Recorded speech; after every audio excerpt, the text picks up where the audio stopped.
ti verremo a trovare a fare un corso con te in Calabria, ovviamente, visto che fai conferenze, corsi. E vedremo se appena riesca a organizzare meglio nell'azienda, farò, diciamo, un posto dove poter fare dei corsi. Allora, passiamo a queste coltivazioni senza acqua, anche qua oramai ci dobbiamo abituare a fare le cose miracolosamente. Va bene, alla fine questa qua è una, diciamo, una tecnica che viene usata in Francia, diciamo, da parecchio tempo. Io l'ho potenziata pure tramite sempre l'elettrocultura, che mi ha dato sempre una mano in questo. Cioè, il segreto alla fine dell'orto senza acqua è sinceramente questo prodotto qua, il bokashi alla sudamericana. Questo prodotto riesce a portare all'interno del terreno 5 ceppi di microrganismi diversi che riescono a dare, diciamo, una robustezza alle piante, riescono a far fare una radice, almeno da quanto ho visto io 3 volte tanto a una radice tradizionale. Qua io in questa tecnica qua, diciamo, ho usato un sistema, diciamo, tipo no dig, Senza lavorazioni del terreno.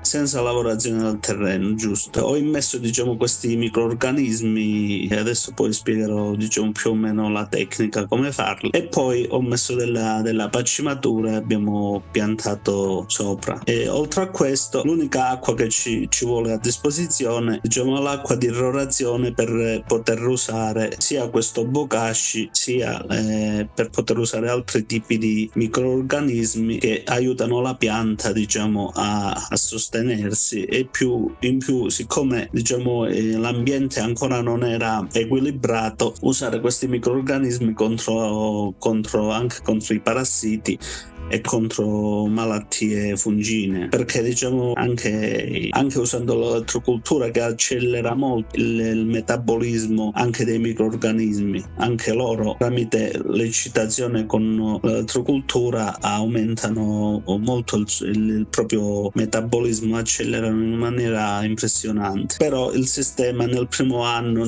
anche nei primi 2, in base a poi dove ti trovi, c'è bisogno sempre di tamponare in dei momenti con dei microrganismi specifici sia per i parassiti che per le malattie crittogamiche. Questo bokashi è alla fin fine è una terra fermentata, e io uso 5 tipi diversi di ceppi batterici. Uno è il lievito madre, altro uso, diciamo, i ceppi del miele, che attivo di solito il lievito madre. Il terzo ceppo è quello del letame, cioè lo stomaco degli animali ha dei batteri interni, durante la digestione ne cede una parte, diciamo, anche al letame. L'ultimo ceppo non è veramente un ceppo, ma non so nemmeno io quanto sono, perché i microrganismi che io produco sono dei ceppi selvatici, e immetto anche questi qua. Mi aiutano, diciamo, a già a dare una buona sfoltita dei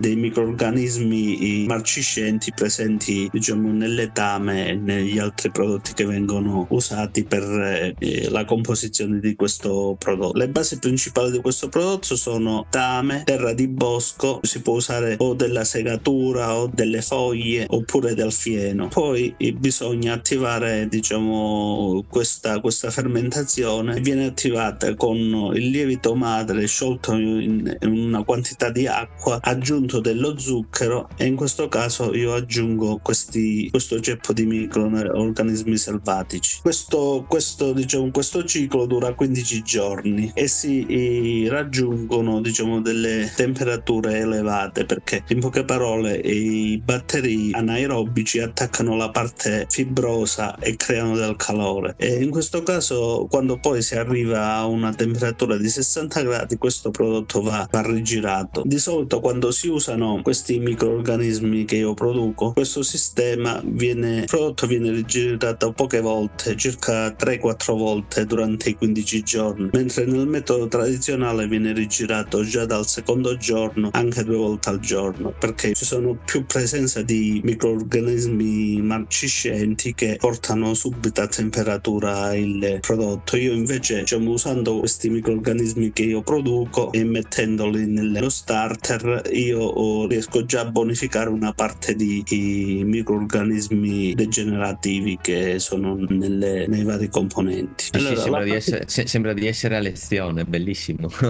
diciamo, questo prodotto poi va distribuito sul campo, ce ne vuole circa 200 grammi a metro quadrato. Questo non ama proprio la luce, deve essere subito coperto con la pacimatura, cioè messo il prodotto e coperto. Anzi, da quest'anno in poi, grazie all'input anche di Andrea, sto immettendo anche della geoterapia all'interno del cumulo e sto vedendo che ci sono dei risultati buoni. E anche un'acqua particolare magari, no?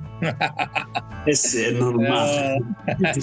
Vabbè, però quando ho fatto questa esperienza, dicevo, questo particolare ancora non l'avevo usato. Nel 2019 le altre cose non li conoscevo, né la geoterapia né l'acqua informata. Ero ai primi livelli della bobina Bach e delle ceramiche M. Ora siamo ad altri livelli, diciamo. Allora, questi sono esempi di coltivazione sempre no dig, e questa è una coltivazione di lupini, e vedete pure l'effetto di questo prodotto qua, perché oltre a dare dei batteri dà anche ai funghi micorrizici, riescono a fare una radice abbastanza grande. Tipo questo lupino qua ha una radice di 45 cm e non so nemmeno arando se un lupino riesce ad arrivare a queste profondità. Queste qua sono vari video dove si dimostra come c'è del fagiolo basso, dei fagioli rampicanti, dei fagioli borlotti, dove non si vede proprio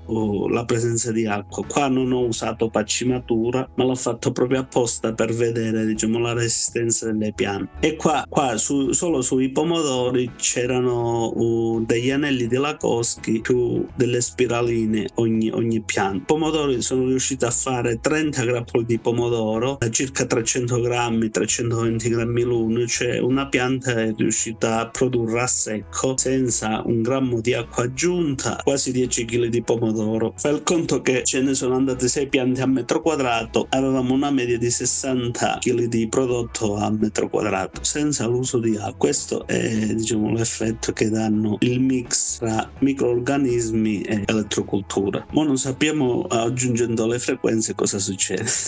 Dopo racconteremo il prossimo anno.